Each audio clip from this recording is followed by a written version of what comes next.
जब हिंदुस्तान, पाकिस्तान, अफगानिस्तान से लेकर बांग्लादेश के समुद्र तक और उत्तर से लेकर दक्षिण भारत तक पूरा हिंदुस्तान जिस औरंगजेब की हैवानियत से खौफ खाता था, वहीं औरंगजेब अफजल खान के डर से अपनी जान बचाकर भागा था। और उसी अफजल खान को छत्रपति शिवाजी महाराज ने 2 मिनट में ठोका था। अफजल खान को मारने के बाद पूरे हिंदुस्तान में कोई मुस्लिम बादशाह नहीं बचा था जो छत्रपति शिवाजी महाराज के साम्राज्य को रोक सकता था। सैकड़ों सालों से चल रही मुगलों की गुलामी को चीरते हुए इस हिंदुस्तान की धरती पर छत्रपति शिवाजी महाराज ने हिंदुओं का एक अलग साम्राज्य खड़ा कर दिया। शिवाजी महाराज की ताकत का अंदाजा आप इसी से लगा सकते हैं कि जब तक छत्रपति शिवाजी महाराज जीवित रहे, तब तक औरंगजेब ने महाराष्ट्र की धरती पर अपने कदम नहीं रखे। इतना जबरदस्त खौफ औरंगजेब के अंदर शिवाजी महाराज का बैठा हुआ था। पर दुर्भाग्यवश 3 अप्रैल सन 1680 छत्रपति शिवाजी महाराज का रायगढ़ पर देहांत हो गया। शिवाजी महाराज के देहांत के बाद औरंगजेब बड़ा खुश होकर हिंदुस्तान जीतने का सपना देखने लगा। वो सोचने लगा, उत्तर से लेकर मध्य भारत तक सब कुछ तो मैं जीत चुका हूं।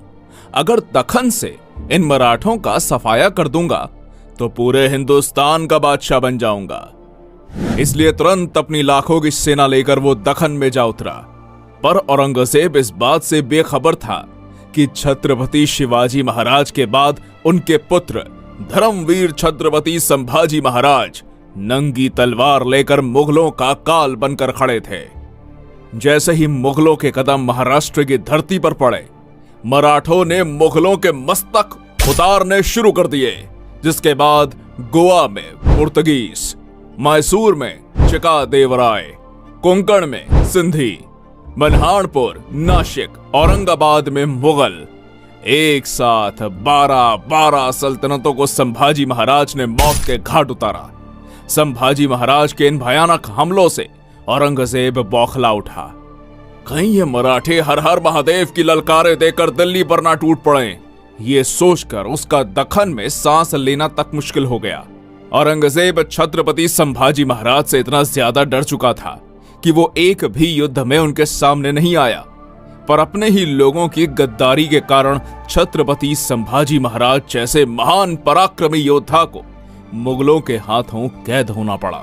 और 11 मार्च सन 1689 को औरंगजेब ने बड़ी दर्दनाक यातनाएं देकर छत्रपति संभाजी महाराज की हत्या कर दी।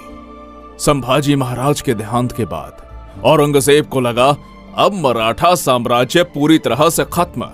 अब जल्द ही दखन को जीतकर दिल्ली वापस चला जाऊंगा।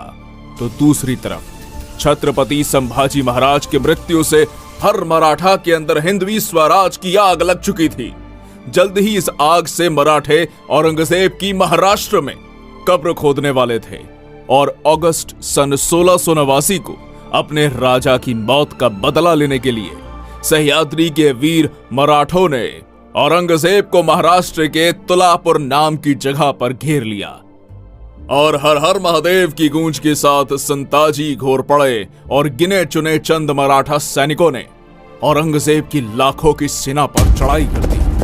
वीर मराठा योद्धा संताजी घोरपड़े ने अपनी खूनी तलवार से मुगल सैनिकों के मुंड काट दिए।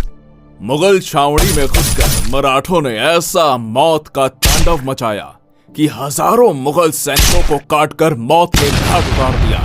मराठों के हाथों हो रही मुगलों की ऐसी भयानक मौत देखकर औरंगजेब का दिमाग ही रास्ते से फिर गया और जान बचाने के लिए वो कायर औरंगजेब उसी क्षण युद्ध छोड़कर भाग गया।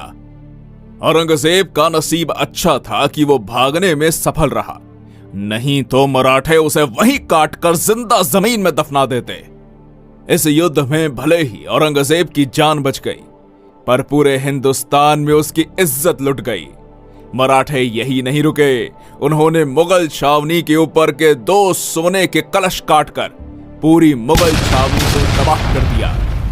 जिस औरंगजेब की क्रूरता और कट्टरता के कारण पूरे हिंदुस्तान के राजे महाराजे थर-थर कांपने लगते थे, उसी औरंगजेब को मराठों की खौफनाक सेना ने दौड़ा दौड़ा के मारा। तुलापुर में हुई शर्मनाक हार से औरंगजेब पूरी तरह टूट चुका था। इसलिए मराठों से बदला लेने के लिए उसने दक्षिण भारत के सबसे ताकतवर सरदार कासिम खान को आदेश जारी किया। अब कासिम खान ने संताजी घोरपड़े को पकड़ने के लिए कर्नाटक के तलाकू गांव में एक मजबूत घेरा बनाकर मराठों का रास्ता रोक लिया। पर मराठे भी कहां रुकने वाले थे। मराठों ने कासिम खान के इस घेरे को तोड़कर और मुगलों की छाती को चीरकर कर्नाटक के तलाकू गांव में जबरदस्त मारकाट मचा दी। मराठों के अग्नि बाण मुगलों की छाती को चीरते हुए आर पार निकल रहे थे। मुगलों की मौत का यह खूनी मंजर देखकर कासिम खान की धड़कनें तेज हो गई और मराठों के डर से मुगल सेना को लेकर वो दोड्डेरी के किले में जाकर छुप गया। मराठों के पराक्रमी योद्धाओं ने दोड्डेरी के किले को चारों तरफ से घेर लिया। अब मराठा सरसेनापति संताजी घोरपड़े ने अपनी चाल चली और किले के दरवाजे को बाहर से बंद करके हजारों मुगल सैनिकों को कैद करके मार डाला। जो भी मुगल सिपाही किले से बाहर आने की कोशिश करते, मराठे बंदूक की गोलियां चलाकर उन्हें मार डालते। एक तरीके से देखा जाए तो मराठे उन्हें तड़पा तड़पा के मार रहे थे। किले के अंदर खाने के लिए कुछ भी ना होने के कारण घोड़े, हाथी, कुत्ते जैसे जानवर मुगलों ने मारकर खाए। और यहां पर ध्यान देने वाली बात यह है कि जिस कासिम खान को औरंगजेब ने मराठों को मारने के लिए भेजा था, उसी कासिम ने मराठों के डर से किले के अंदर फांसी लगाकर खुदकुशी कर ली। पूरे हिंदुस्तान के इतिहास में मुगलों का ऐसा हाल कभी किसी ने नहीं किया जितना मराठों ने मुगलों का दोड्डेरी के किले में किया। अली मर्दान खान, रुस्तम खान, खुदाबंद खान, हसन अली खान जैसे अनेक ताकतवर योद्धा दिन रात एक करके मराठों का पीछा करते, पर मराठों ने औरंगजेब को नहीं छोड़ा तो भला ये मुगल सरदार मराठों का क्या उखाड़ लेते। उत्तर में उज्जैन से लेकर दक्षिण भारत में मछलीपट्टनम तक मराठों ने मुगल सेना को काट काट कर ऐसा कत्लेआम मचाया कि दक्खन से मुगल सल्तनत का सफाया कर दिया। इधर औरंगजेब विशालगढ़ को घेरा बनाकर बैठा था, तो उधर मराठों ने बुरहानपुर में घुसकर पूरे शहर को तबाह कर दिया। बुरहानपुर के सूबेदार बैदर बख्त और अली मर्दान खान को पकड़कर मराठों ने उनके शरीर के कपड़े छोड़कर सब कुछ लूट लिया। कहा, रोको इन काफिर मराठों को। उठते बैठते जागते सोते सब तरफ मराठे ही मराठे नजर आते। या अल्लाह, होंगे कामयाब या ऐसे ही लौटना पड़ेगा खाली हाथ। ऐसा चिल्लाते चिल्लाते औरंगजेब का महाराष्ट्र में दम घुट रहा था, पर मराठे रुकने का नाम ही नहीं ले रहे थे। ना पराजय की चिंता, ना मौत का डर। मराठे सिर्फ एक ही बात जानते, उड़ाने मुगलों के सर। अब बारी थी मुगलों के घर में घुसकर। इसलिए वीर मराठा योद्धा धनाजी जाधव ने 80,000 की मराठा फौज इकट्ठा करके 4 मार्च सन 1706 को गुजरात पर चढ़ाई कर दी। गुजरात के रतनपुर के युद्ध मैदान में धनाजी जाधव ने अपनी तलवार से ऐसा कत्लेआम मचाया कि नर्मदा की बहती धाराएं भी मुगलों के रक्त से लाल पड़ गई। इस घमासान युद्ध में जो भी मुगल सैनिक मराठों के हाथ में आते, मराठे उनकी गर्दन काटकर सीधा अल्लाह के पास पहुंचा देते। आधी से ज्यादा मुगल सेना मराठों के खूनी तलवार से कट चुकी थी। अनेक जिहादी रणभूमि छोड़कर भाग रहे थे। कुछ नर्मदा नदी में कूद गए और बाकी बची हुई मुगल सेना को मराठे घसीट कर ले गए।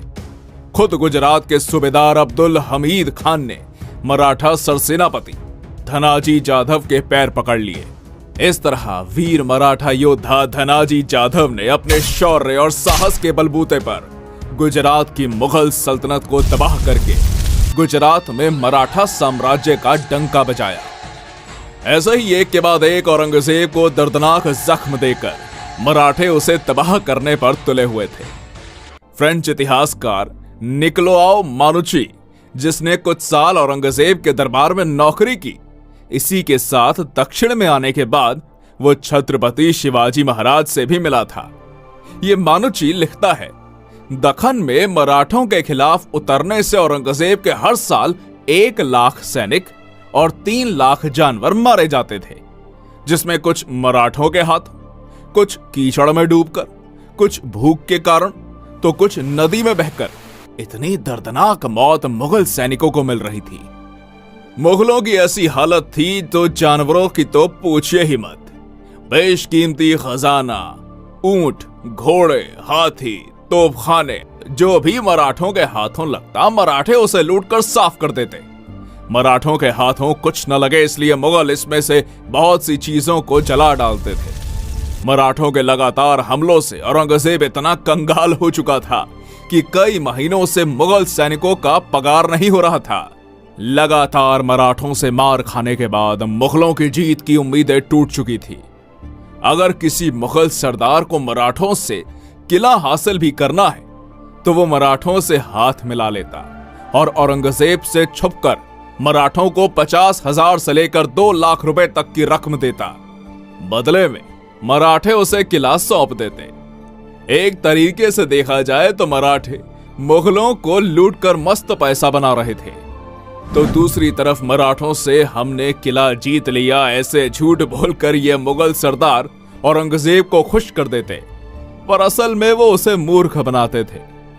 इतनी बुरी अवस्था मुगल सरदारों की हो चुकी थी। इसके आगे मानोची लिखता है, औरंगजेब ने अपने पूर्वज अकबर, जहांगीर, नूरजहां ने जमाया हुआ सारा खजाना बाहर निकाला और मराठों से युद्ध करते करते खाली कर दिया। इतने पर ही वो रुका नहीं, उसने चांदी के बर्तन तक पिघला दिए। इतिहासकारों के अनुसार मराठों से लड़ते लड़ते औरंगजेब ने 40 करोड़ रुपए बर्बाद कर दिए। विशालगढ़ के युद्ध अभियान के दौरान 1.5 साल से मुगल सैनिक बिना तनख्वाह के काम कर रहे थे।